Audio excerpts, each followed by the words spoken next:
시간입니다. 느헤미야 3장 말씀을 함께 나눌게요. 1절입니다. 그때 대제사장 엘리야십이 그의 형제 제사장들과 함께 일어나 양문을 건축하여 성별하고 문짝을 달고 또 성벽을 건축하여 함메아 망대에서부터 하나넬 망대까지 성별하였다. 가까운 곳에서 사명을 찾으라라는 제목으로 말씀을 나눕니다. 느헤미야 3장은 성벽 재건 공사의 시작을 소개하죠. 성벽 재건 공사에 참여한 사람들의 명단을 기록을 하고 또 그들의 맡은 역할을 하나하나 소개를 해줍니다. 이 과정에서 우리가 얻을 수 있는 교훈이 뭘까? 이 질문을 가지고 말씀을 나눠보면 세 가지 정도로 압축할 수 있다고 보는데 1절 말씀을 다시 보면 그때 대제사장 엘리야십이 그의 형제 제사장들과 함께 일어나 양문을 건축했다 이렇게 말하죠. 3장은 귀환한 이스라엘 백성들이 다 함께 힘을 모아 성벽과 성문을 재건하는 내용을 기록을 하고 있거든요. 저는 이 함께라고 하는 단어는 특히 이제 복음서 이후에 서신들에 보면 너무나 자주 등장하는 표현 가운데 하나죠. 우리가 교회를 말할 때 에베소서에서도 함께 지어져서 하나님의 거하실 처소가 되기 위해서 세워져 가는 것이 교회이죠. 그죠? 느헤미야 자기 홀로 성벽 재건의 사역을 감당할 수 있다고 생각하지 않는다라는 것, 이거 되게 중요한 이제 우리가 봐야 할 모습입니다. 온 백성들이 성벽 재건 사역에 참여할 수 있도록 협동 사역의 길을 열어놓죠. 3장에서만 무려 75명 이상의 사람들의 이름이 기록되고 있거든요. 왜 이렇게 사람들의 이름을 열거하고 있을까? 성벽 재건이 혼자 이룬 사역이 아니라는 거죠. 그들이 다 함께 동참했음을 강조하기 위함이죠. 그래서 1절에서 함께 일어나 양문을 건축하여 여기서 강조된 이 함께라고 하는 단어를 정말 주목해야 되는데 이것과 연관해서 또다시 등장하는 구절이 단어가 뭐냐 그 다음이라고 하는 표현이에요. 그 다음 매 구절 처음에 대부분이 그 다음이라고 하는 단어로 시작을 하죠. 그 다음이라고 하는 표현은 이 많은 사람들이 어떻게 자기 자리를 지키고 동시에 서로 협동해서 성벽 재건을 이룰 수 있었는지를 설명하고 있는 거죠. 쉽게 말하면 협동의 원리고 그 다음이라고 하는 표현 속에서는 이어다니기의 원리 역시 그 속에 포함되어져 있는 거죠. 사람들은 보통 내가 어떤 자리에 어떤 정권을 잡게 되면 과거를 지우려고 하는 마음이 많거든요. 저는 그거 옳지 않다고 봐요. 우리는 항상 인생에 이어달리기를 할 준비를 해야 되고 나도 선행주자의 바톤을 이어받아서 해야 할 일이 있고 나 역시 이 땅을 마감하기 전에 다른 사람에게 나의 꿈, 내가 못다 이룬 거 혹은 이보다 훨씬 더 훌륭한 일을 잘할 수 있는 리더십들에게 이어달릴 수 있는 이 버튼을 넘겨내 주는 것이 굉장히 중요한 일이 아닌가 그런 생각을 많이 해보게 됩니다.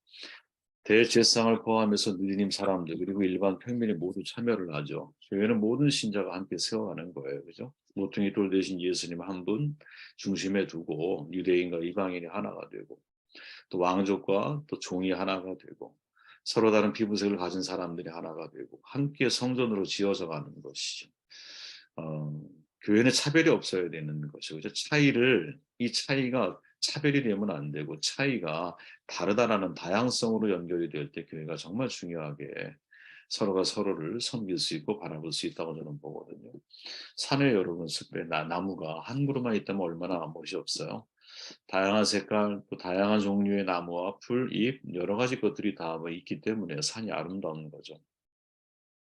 함께 서로 더불어라고 하는 단어, 교회 공동체를 표현할 때 서신서에서 사용하는 내용들이거든요. 세상은 여러분 비교의식, 경쟁의식으로 서로를 대하지만 저는 교회는 우리 의식, 협동의식으로 서로를 대해야 한다고 늘 믿어요.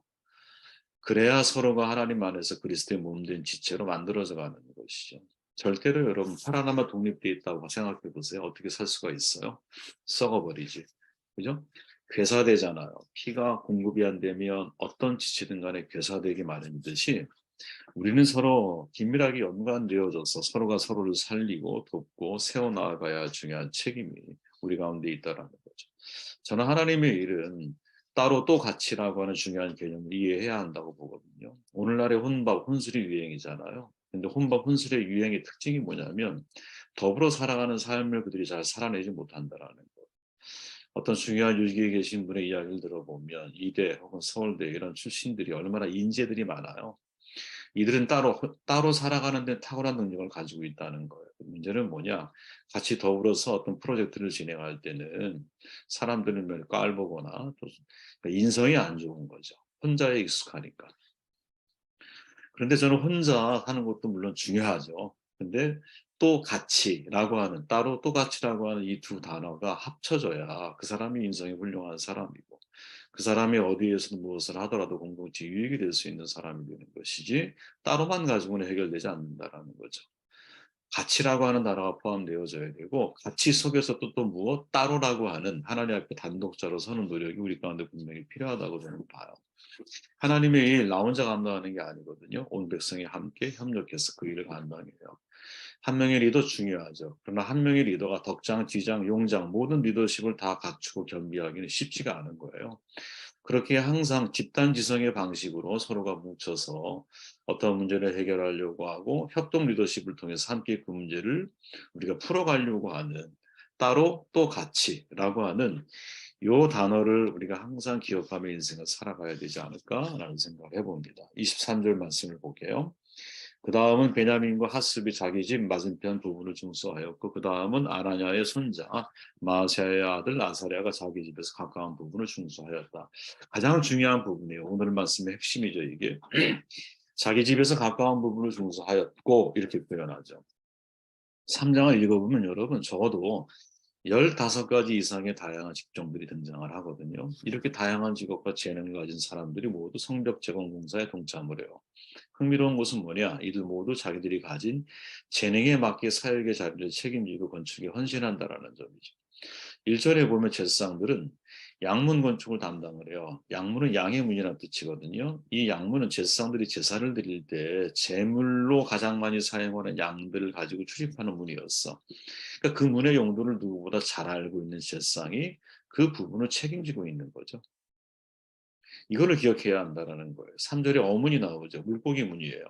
생선과 어류가 들어왔던 문이었던 것 같아. 3절에 등장하는 하스나의 자손들은 아마도 이 문을 자주 사용하는 사람들이었거나 어업에 종사했던 사람들로 보여지는 거죠. 그리고 대부분의 전문성이 없는 사람들은 자기 집 부분의 건축을 감당하게 만드는 거예요. 이게 참 느헤미야의 어떻게 보면 탁월한 리더십이자 동시에 이것이 하나님의 중요한 원리가 아닌가. 하나님이 우리에게 사명과 사역을 맡기실 때 사용하시는 중요한 원리는 뭐냐면 자기 집에서 가까운 부분을 중수하라는 거예요. 그죠? 내가 감당한 사역의 부분은 여러분, 내가 가장 잘 알고 있는 부분이어야 하는 거거든요. 내가 잘 모르는데 어떻게 그 사역을 감당할 수 있겠어? 그렇지 않습니까? 목회는 여러분이 1차적으로 목사가 감당하는 게 맞는 거예요. 왜? 전문가로 다 키워졌잖아요. 물론 전문성이 떨어지는 사람도 있을 수 있어요. 하지만 그럼에도 불구하고 그 직책에 대한 권위를 우리가 인정해 주는 게 너무나 중요한 문제라는 거죠. 각자 자기 집의 뒤편에 있는 성벽을 각 가정에 책임지고 공사를 진행하도록 만들어요. 저는 여러분, 우리가 감당해야 할 사명은 먼 곳에 있지 않다고 저는 생각을 하거든요. 가장 가까운 곳에서부터 사명을 찾아야 한다고 봐요. 나의 집에서 가장 가까운 곳에서부터 재건하는 일을 시작해야 한다는 거죠. 우리 집에서 가장 가까운 곳이 어디일까? 여러분들로 얘기하면 각자의 직장이자 일터인 거죠. 그죠? 개인적인 사모임이든 공동체 모임이든 친구 관계이든 혹은 지인 관계이든 이게 가장 가까운 곳이지 않겠어요. 그죠? 그곳이 사역의 터전이라는 거예요. 특별히 부르심이 있는 사람이 아닐 경우에는 그죠? 목회자는 혹은 선교사는 부르심이 있으니까 하나님이 우리를 파송시키시잖아요. 그죠? 그런데 부르심이 특별히 이런 사역적이 없는 사람일 경우에는 각자 자기 집에서 가까운 부분을 중수하라는 거죠. 각자 가까운 곳에서부터 무너진 성벽을 재건하는 거예요. 그렇게 여러분 사명을 어떻게 찾아야 될까? 내 주변에 무너진 성벽을 찾아야 된다라는 거예요. 가까이 있는 사람들을 살펴야 되는 거죠.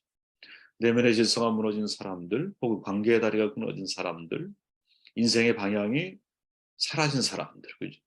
정말 친구가 필요한 사람들, 외로움에 시달리는 사람들, 세상적 절망에 사로잡혀 있는 사람들, 이 모든 부류의 사람들이 사실은 우리 주변에 가까이 있거든요. 그 무너진 성벽을 재건해야 할 사명이 우리에게 있는 게 아닐까. 사명이라는 말 되게 부담스럽죠. 근데 사명을 달리 표현해 보면 사랑이잖아요. 왜? 베드로를 사명 확인시키실 때 요한복음 21장에서 내가 나를 사랑하느냐? 이 전제로 예수님이 베드로를 다시 재기시키시잖아요. 그러니까 모든 사명의 출발은 뭐야? 사랑에서 시작을 하는 거거든요. 사랑은 여러분 거룩한 부담감인 거예요. 사랑은 자연스러운 게 아니야, 여러분. 나를 사랑하는 사람은 사랑하는 건 너무나 쉬워. 그건 여러분 인간적인 사랑의 흐름이야. 근데 성경이 말하는 러브, 이 사랑은 여러분 그보다 훨씬 더 높은 수준인 거죠. 사랑의 기술이 필요할 정도로 높은 수준이야. 근데 이때의 사랑의 수준은 뭐냐면 거룩한 부담감을 느끼게 해야 하는, 나를 필요로 하는 사람들을 내가 사랑을 해주는 거거든요. 그죠? 내가 이웃을 선택하는 것이 아니라 내가 누군가에게 이웃이 되어주려고 하는 사랑인 거거든요. 그죠? 내 입맛에 맞는 이웃을 선택하는 게 아니라 이웃에 대한 선택 조건은 없어. 그냥 내가 누군가에게 이웃이 되어줘야 하는 사람으로서의 사랑이잖아요. 그 사람들에게 무너진 성벽들을 재건하는 일. 그죠? 아까 제가 말했지만 혼밥 혼술이 유행이야. 혼자 익숙해지면 여러분 단점이 뭐냐면 더불어가 미숙해지거든요. 그러니까 똑똑한 이기주의자들의 문제가 뭐냐면 따로 또 가치가 불편을 하다라는 거야. 그러니까 따로라고 하는 것은 그 사람들에게 익숙해. 그죠? 여러분 공부를 잘하려면 제가 전에 말하잖아요. 이기적이 될 수밖에 없어요. 왜? 나를 위해 시간을 투자해야 하니까. 집안에 정말 전국 1등하는 친구 한 명 있다고 가정해 보십시오. 그 한 아이를 위해서 온 가족이 다 매달리는 거 아니겠어요? 그죠? 그러면서 잃어버리는 게 있죠. 또 가치라고 하는 걸 잃어버리는. 현대 사회는 여러분 인성이 정말 중요하다고 그러죠. 최근에 더 이제 이게 부각되는 것 같아. 이게 서로를 살리는 방법이 아닐까 그런 생각을 해봐요. 자기 집에서 가까운 부분을 중수하라 이 말을 확대 해석해 보면 은사 배치의 성경적 원리거든요. 베드로가 말하죠. 은사를 받은 대로 각양 은사 은혜를 맡은 선한 청지기 같이 서로 봉사해라 이렇게 말하죠. 그죠? 은사를 받은 대로 선한 청지기 같이 서로 봉사 이 네 가지 구조를 순서대로 기억하는 게 중요한 거예요. 하나님이 내게 어떠한 은사를 주셨나? 내가 그걸 가지고 내 집 가까운 부분에서부터 어떤 무너진 내면의 질서를 가지고 있는 사람들을 내가 재건해 줄 수 있을까? 예? 가장 가까운 지인에서부터 어떻게 내가 그것을 재건해 줄 수 있을까? 서로를 섬기고 봉사하는 것. 이게 우리가 살아내야 할 공동체의 건강을 위해서 정말 아름다운 모습이 아닐까 하는 생각을 해봐요. 20절 말씀. 그 다음은 삭배의 아들 바룩이 한 부분을 힘써 중수하여 이렇게 말하죠. 느헤미야가 성벽 재건에 참여한 사람들의 명단을 자세하게 기록하는 이유가 뭐냐? 공적으로 후대에게 알리기 위함이거든요. 근데 재밌는 건 뭐냐? 기록을 통해서 여러분 칭찬해야 할 사람, 책망 받아야 할 사람, 이거를 전혀 거리낌 없이 다 기록을 하고 있다는 거야. 이 특징이에요, 기록 가운데. 보통 우리가 이런 기록을 할 때는 여러분 웬만하면 좋은 것들만 기록을 하잖아요. 느헤미야는 안 그래요. 자, 바룩이라는 사람을 말할 때 힘써 중수한다. 중수하는데 그 앞에 힘써라고 하는 독특한 표현. 이게 바룩한테만 쓰였거든요. 뭐냐? 바룩은 다른 모든 사람들보다 더 노력과 헌신을 했다라는 거죠. 격려하는 거죠, 격려. 칭찬과 격려보다 공동체를 건강하고 견고하게 세워갈 수 있는 더 나은 방법은 없다. 마크 트웨인의 말이잖아요. 기독교 저술가지. 격려 정말 중요한 문제인 것 같아요. 그죠? 칭찬을 인색하게 들어온 사람들의 특징 가운데 하나는 인정 욕구가 너무 강하다라는 거죠. 그죠? 그냥 인정해주면 되거든요, 여러분. 그 사람을. 그 인정해주는 게 뭐 그렇게 어려워. 팩트, 사실을 사실대로 칭찬해주는 게 뭘 그렇게 어려워. 그것만 잘해줘도 여러분, 고마운 사람 고맙다고 말해주고, 야, 너 다른 사람들보다 너 더 땀 흘리고 수고했구나. 그럼 수고를 칭찬해주고, 이것만 잘해도 얼마나 훌륭해요. 근데 그걸 지금 느헤미야가 기록을 남기고 있다는 거죠. 근데 재밌는 건 뭐냐? 5절 말씀이에요. 그거와 사람들이 중수했어. 그거와 사람들이 중수를 한 것 같아. 그런데 그 귀족들은 그들의 주인들의 공사를 분담하지 않았다. 아마 유력한 가문이었던 것 같아요. 그거와 사람들이. 근데 평민들은 역사에 참여했어. 근데 귀족들은 그 일에 참여하지 않아. 이유를 몰라요. 아마 육체노동을 경멸했을지도 몰라요. 그런데 문제는 뭐냐? 느헤미야가 그것을 성경으로 남겨놨다라는 거죠. 야, 이게 우리에게 전하는 교훈이 뭘까?